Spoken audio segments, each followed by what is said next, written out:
Okay. Turns out we have a winner.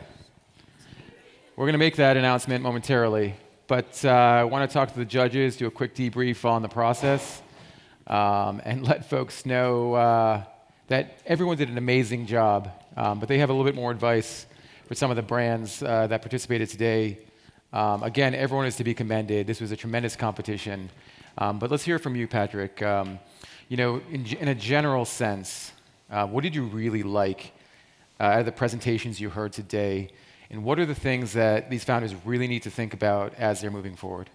Yeah, I mean, I think that first off, it took us, I think, a full 40 minutes of deliberating back there, going back and forth of who we thought really stood out. But first off, I just want to congratulate all of the different contestants for going up. I think that entrepreneurialism and the journey is not a easy one.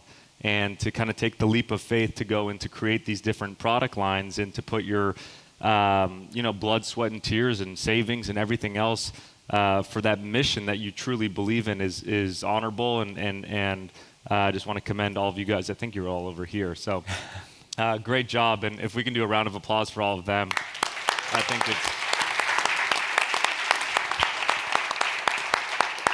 But overall, we all really thoroughly enjoyed them, and I think I might have chocolate on my lips from just shoving a last Mooskie down my mouth before entering stage. But I think that, and I'll let Amit talk more about this, but really I think today the landscape has changed so much about the capital needs in companies and the money that's out there that was available the last few years that's not, and just really prioritizing the idea of margins and how are you going to be able to scale this company and keep it lean and mean and really, allow yourself the future to grow. But we all thought that all the brands were great and had a good time listening to your guys' pitches. And yeah. Yeah. Jason, your thoughts on the process and in terms of how these brands are what they're going to need to scale and move forward? Yeah, well, first let me just echo what Patrick said. I mean, it was wonderful to see all the different presentations. I think one of the things that stood out to me amongst everyone was how personal and authentic the stories behind the products were, and how they really thought about what they were looking for in the market and what their needs could be solved with the products that they were making. Tons of commendability out to everyone there. I think, yeah, just in terms of thinking about the kind of the long-term runway for your product, how are you going to get it to scale? Who are you going to scale it with? What are the capabilities of the folks that you're going to be utilizing to scale the product? And thinking about what is it going to take from a financial standpoint to make sense, not only for you as an entrepreneur, but for the business that might be looking to partner with you to grow your brand is going to be really important. So definitely all of those considerations were things that we discussed in the process. Tough decision, but yeah, definitely looking forward to sharing. Yeah, tough decision, but a decision was made. Thuy, in a general sense, don't want to let the cat out of the bag just yet, what did you really like about the winner? I thought the winner had a very great delivery and end product, of course. The taste, for me, was really good, and I feel like all the top contenders, we kept coming back to those products because of the taste. So you could have as much functionality or protein as you want, but in the end, I will go back to certain things, not for the protein content, but for the flavor. So the top really focused on that. And I liked everything about this product that I will not name. Yeah. Amit, you get the last word on the competition. These brands are going to need help, and in some cases, they're going to need work. What do they need? What do they need, and from an operator standpoint, from an operation standpoint, to really make these products, make these brands work? So, first of all, terrific job. Passion is alive in the industry. Innovation is alive in the industry. You guys all did a terrific job.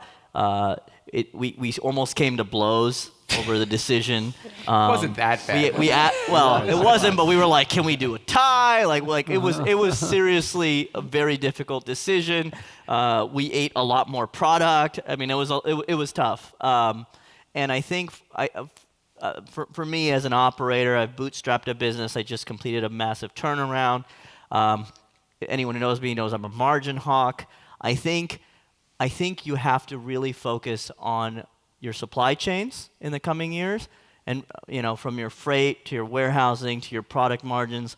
I think a lot of people are fuzzy around their numbers when it comes to product margin, and it needs to include freight and warehousing and trade. Like, you have to put everything into it. And I really think people have to think about how do your route to market, your shelf life, what's going to happen with spoilage and returns, but really it all comes down to margins, and being so disciplined in the way you approach your brand, your product, the ingredients you put into them, without sacrificing on flavor, because once you sacrifice on flavor, product won't pull off the shelf. So it's definitely an art, but I'm more of the science side of things. All right. This has been an amazing judging panel. I wonder if we can just have you guys all the time. I know we can't, but I would love to have you guys all back at some point. Thank you so much. Round of applause for our amazing judges. Can I say one thing? Sure. For all of you guys, and even for the ones that maybe didn't make it to finalists, I think all of us have talked about it, and we'd be happy to help if you guys want to reach out in any way.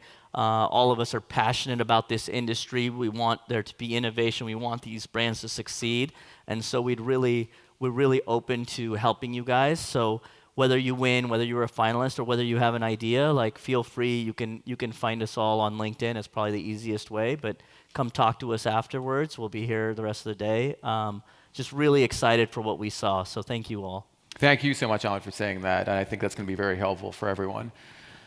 All right. Just to note for live stream viewers, we will be interviewing the winner of the competition just shortly after the end of this event.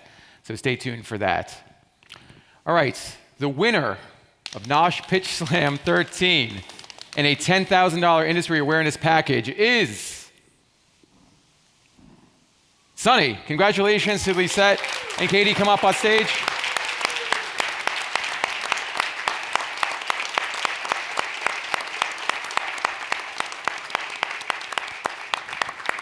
Very well done. I know the judges want to congratulate you, and our photographer would like to take a photo with you after you. Oh. Congratulations. Well done. Good job. Hey, good to see you. Congrats. Congrats. Hey. Congratulations. Great. Congrats. Thank you. Yes. Mm-hmm. It's real, Congrats. so it's heavy. All right. Well, Yes, get please. another one? Yeah, there you go. Oh, Yeah, let's make it a group photo. Okay, wait. Okay. Why not?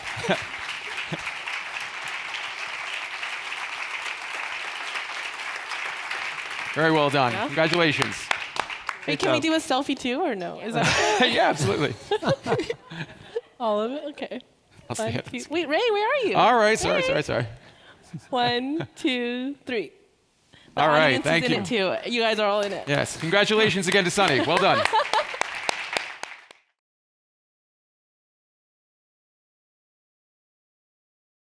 Hey folks, it's Ray Latif, the editor and producer of BevNet's Taste Radio podcast here at NOSH Live Winter 2022, live streaming with the winners of the NOSH Pitch Slam 13 competition. That's Lisette Howard and Katy Tucker, the founders of Sunnie. Congratulations. Thank you so much. Thank you so much, Ray. It's very well deserved. Now, like a lot of folks who win this competition, there's a bit of shock. There's a bit of excitement. There's all kinds of emotions going on. How are you guys feeling right now? All of the above. Yeah, I think Very there was, shocked. There was a lot of great competition, a lot of great brands that we tried and we loved ourselves. And so we were in a little bit of a shock, yeah. But you guys presented so well. And I think, when it came to packaging and taste and, everything that you guys brought to the competition, the judges seemed to really see something great in Sunnie. Going forward, and I know you talked a little bit about this on stage, what are the next big priorities for your brand? Yeah, so we're really focused next year in moving toward wholesale. So getting into more brick and mortar and really getting in front of our customers where they can add it to their cart, whether it's an e-tailer or at the store just throwing it in, because we see our product move so well at grab and go that that's where they want to shop us, is in brick and mortar and on these online grocers. Yeah, and you're already in a handful, more than a handful. Is Yeah. it 70 7-Eleven stores? Not 7-Eleven, but we're in 70 retail locations. I'm sorry, 70 retail Yeah. locations. Maybe I'm just hoping that you'll end up in 7-Eleven soon. Same. We do too. Yeah, well, when you think about your channel strategy, I mean, is that convenience a big priority?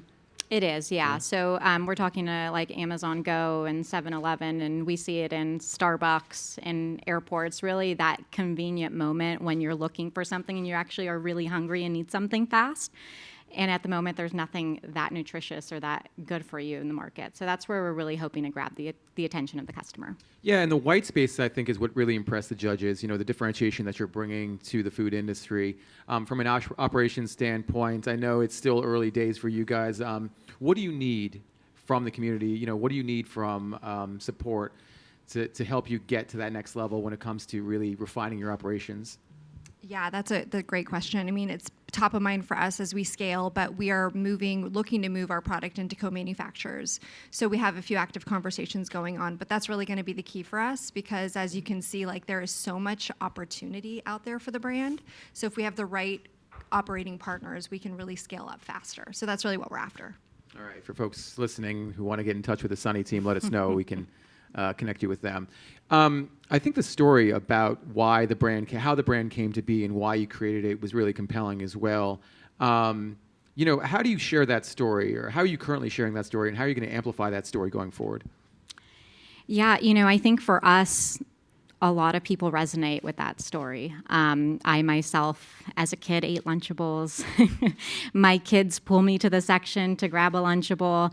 And so I think everybody feels that. And so for us, it's really just resonating with that parent, with the person that used to want them, but their parents wouldn't allow them to eat them, and just bring that nostalgic back, and also just kind of share like this whimsical, fun approach that you can have with eating food and make it be clean and simple. And in terms of core consumer, you know, a lot was focused on children, kids, but then you also noted that this is a great grab-and-go item for adults. I mean, do you have a sense of, you know, whether or not there will be sort of an equal focus on those two sets of customers, or whether it's going to really primarily be for children? Yeah, we go round and round about this like regularly. So we see our core demo as the kids, right? But it's really the modern family. So that's really the way we've kind of tweaked that language. So you may purchase Sunnie for your kids, but you buy a bundle and there's some hummus dippers for dad to take on the go or mom to take between meetings, whatever it is. And that's really like the niche we feel like we're filling. And then this other kind of like secondary market that we talked a bit about is office buildings, and that being a whole other growth channel for the company that we have hardly tapped into, but we're already seeing some quick wins. All right. Well, once again, I mean, congratulations. You realize as soon as we leave this room, you're probably going to get mobbed.